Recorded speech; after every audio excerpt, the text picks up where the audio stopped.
You know, what's funny is that, you talk about independent wrestling.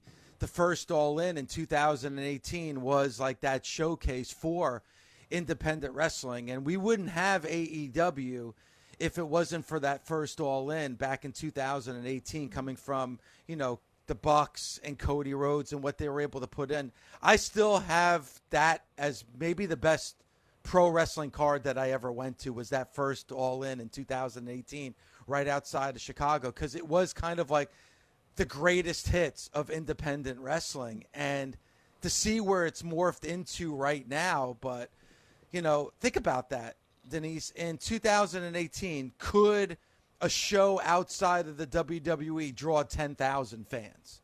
And look where we are right now, where a new company like AEW this weekend is going to have 50,000 fans. But that was the conversation. I remember when right before tickets went on sale for that first All In, Bully and I were saying, can they sell out? Can a show outside of the WWE sell out an arena? And now it's a completely different conversation in 2024. Right. And I think that's the exciting stuff, man. Like, I'm excited to see and hear. I can't wait to hear from Keith. I can't wait to hear from Oliver Davis, who's going to be on later today. Like, all those people that are there right now, Dave, I'm jealous. I'm so jealous. I should have planned better, because then I could have been there. Yeah, I know. And you were. So let's get into the card. Let's get into All In for Sunday. What's the match for you that you're most looking forward to? So I'm really okay. So there's two matches that I'm really looking forward to, right? So the one that I'm obviously gonna have to mention first is Swerve and Bryan Danielson, right? Because that is the one where I'm going. I have been on this trip for months saying Bryan Danielson will become AEW World Champion. I've been told I'm crazy. I've been told I've got my hopes up too high. I've been told a bunch of stuff. But I am dead set on the fact that it's happening. At least I'm manifesting it. I've been manifesting it. So I'm sort of more so excited to see if I was right or not in this situation.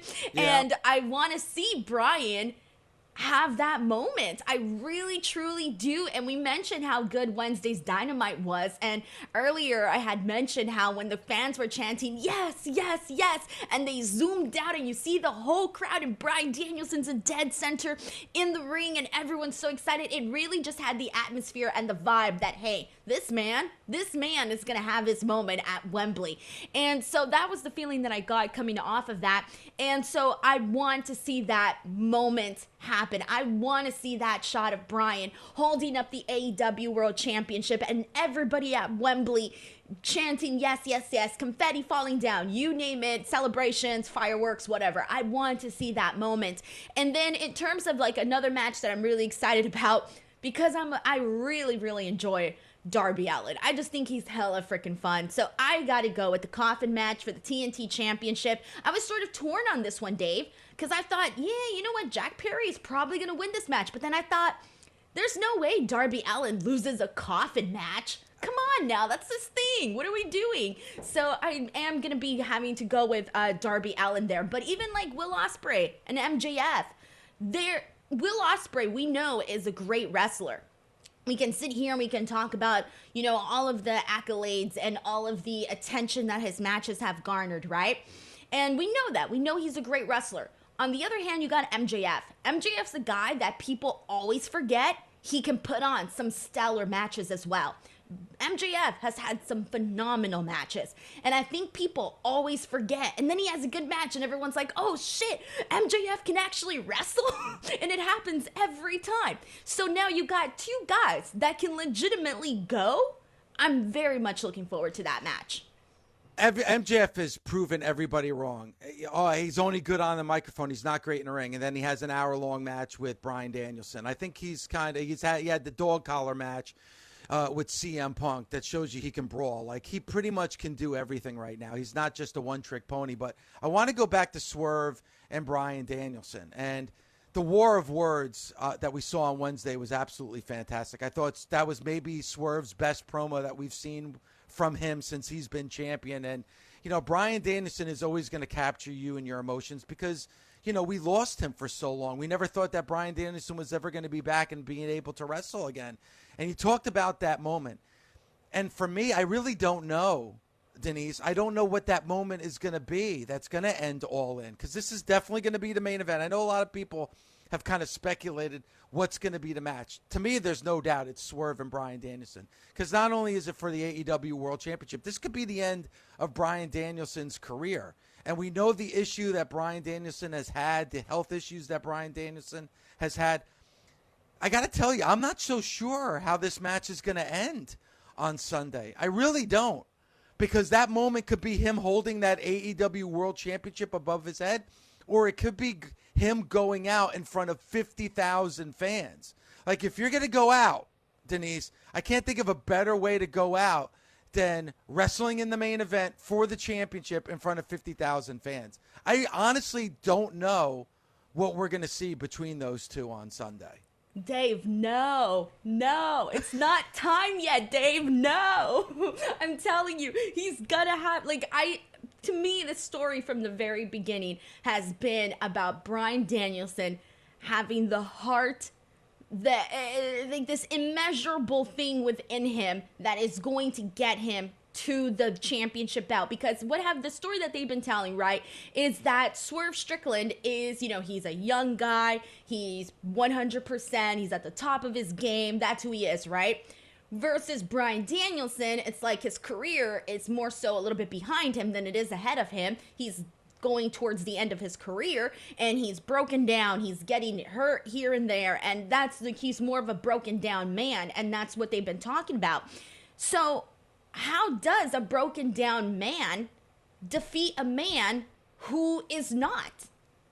The only thing is heart. The only thing is passion. Everybody loves a great story where the hero is able to overcome these obstacles. Right now, Swerve is the obstacle to Bryan Danielson.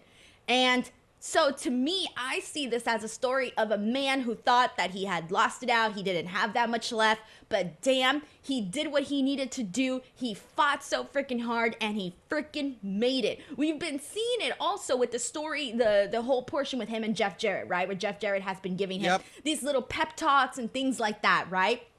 And to me, I saw, him winning the Owen.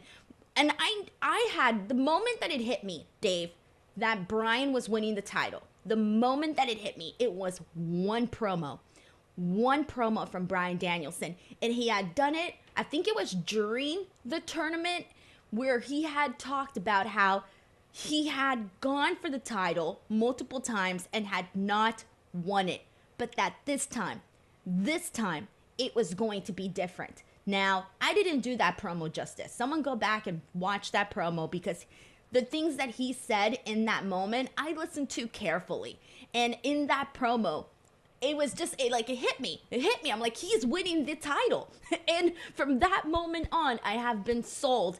And again, this Wednesday, when Swerve, you mentioned Swerve having a really good promo as well. I thought the thing that made Swerve's promo really good this Wednesday was that I think for the most part, a lot of Swerve's promos, I think he's sort of always on the same wavelength in terms of the way that he talks. It's pretty much on the same level. This time, we saw him get more angry, more fiery. We could hear the tone of his voice go up and down and angry and fired up. And I think that was a little bit different from the more calm, cool, and collected version of Swerve that we had been seeing. This time we saw a little bit more of an angry Swerve. And I think that definitely worked, because to the point where Bryan Danielson comes out, hits him with the knee, and is just talking all of the stuff that he's talking on the microphone and just firing people up. So that's the way that I see the story. I see this story as a man who you could say was, it was over with, but because they really, really want it, they're gonna get it. Or, and we know somebody like Bryan Danielson's always going to do what's best for the business, and I feel like he's found a home in AEW, and I think he wants to do what's best for AEW.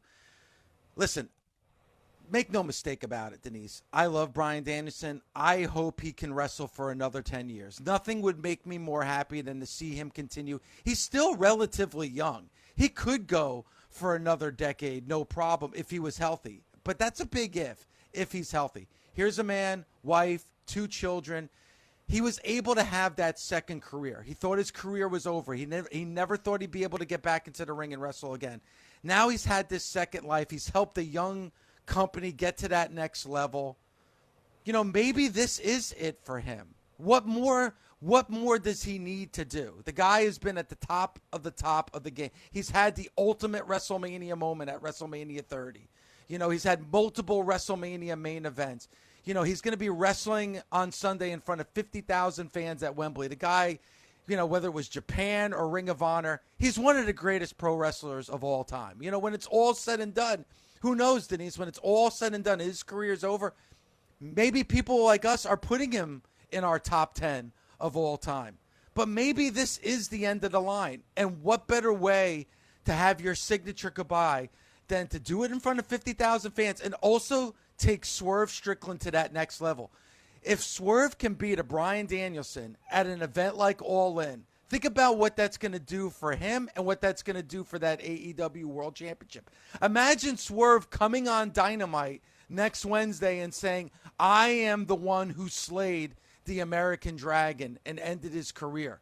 You're going to look at Swerve in a completely different way than ever before. And I don't think Bryan Danielson's the type of guy that's going to do like a John Cena where he's going to do a farewell tour. I don't think that's the type of wrestler Bryan Danielson is. I think he's going to look at it as like, all right, on my way out, what's best for business and how can I get somebody over to the next level? I'm not saying that's going to happen on Sunday, but I think it's a very good possibility that it does happen on Sunday, Denise. And I think that that's part of what they want a lot of people to think. I think they want a lot of people to think that this is it for Bryan. I mean, they put it in there, like, you know, he was talking about, you know, this has been part of the story too. And I feel like that is what they really did a good job, because even just think about it right here, right now, you and I are seeing the outcomes of this match so different. It could either be a man winning the AEW World Championship, a bout that he's never won, or it could be the end. That's it. No more for his career, right? Of course. And, you know, that's the stipulation that we have here, title versus career. But I think that that's the best thing, though, that they made. There are people that I think are torn on this, or they're feeling very positive about how the outcome is going to play out, or at least somewhat positive. And that's the best part of all of this, Dave, that they made you think, oh my God, what can happen here? Because even listening to you said that that's a possibility. Yes, you're right. It is a possibility. Like, that could be it. This could be it. And the one big thing, and you hit on it, was that Bryan is known for, you know, putting the business above himself, right? And so, yes, he does seem like the kind of guy that would be thinking, hey, I'll lose to Swerve, I'll put the guy over, and then, like you said, we're going to be seeing Swerve a lot differently come Wednesday. And I do think that that's something that can happen. However, I don't think that's the story that I want to see. I'm not saying I want to see it. I'm not saying I want to see it either, Denise. But this is a man with a family who's had injuries, he's not near 100% anymore. So think about that. You just described as the old man who's broken down. Can he have that one more victory? Well, if he wins on Sunday, then he's your AEW World Champion. So what kind of run and what kind of reign are you going to have from a man that you just described? Like, well, is that the type? I can see this as a situation. Okay, here's the thing. Like, Bryan has said, when he's done wrestling full time, he has said in interviews that once he goes part time, he's still going to be doing like 12 matches a year. And I really thought, like, that's just not really the part time that I thought part time was going to be. Yeah, that's not part time. Right, that's not really part time. Yeah. So I don't know. Look, Dave, I really do think that we can. I'm not talking, hey, let's have Bryan Danielson go on a freaking 1-year reign, right? That's not going to happen. But I do think he can win the AEW World Championship, hold it for a month or two, and we can go from there, right? But I do think that Bryan has at least 2 title defenses in him with that AEW World Championship. I'm a little nervous, Denise. I'm a big Bryan Danielson fan. I've been a big fan of his back to the ROH days. I used to go to the Hammerstein Ballroom with those classic matches with Nigel McGuinness. I don't want this to be the end. Believe me, that's the last thing I want. This is going to be a special matchup. And this is going to be one hell of a main event. And, you know, either people are going to be on their feet, jumping up and down and cheering and saying yes, yes, yes to Bryan Danielson, or everybody in attendance, including you and I watching at home, are going to have tears in our eyes crying that we saw the end of the career of one of the greatest of all time. Denise, I will cry if Bryan Danielson loses on Sunday. Me too.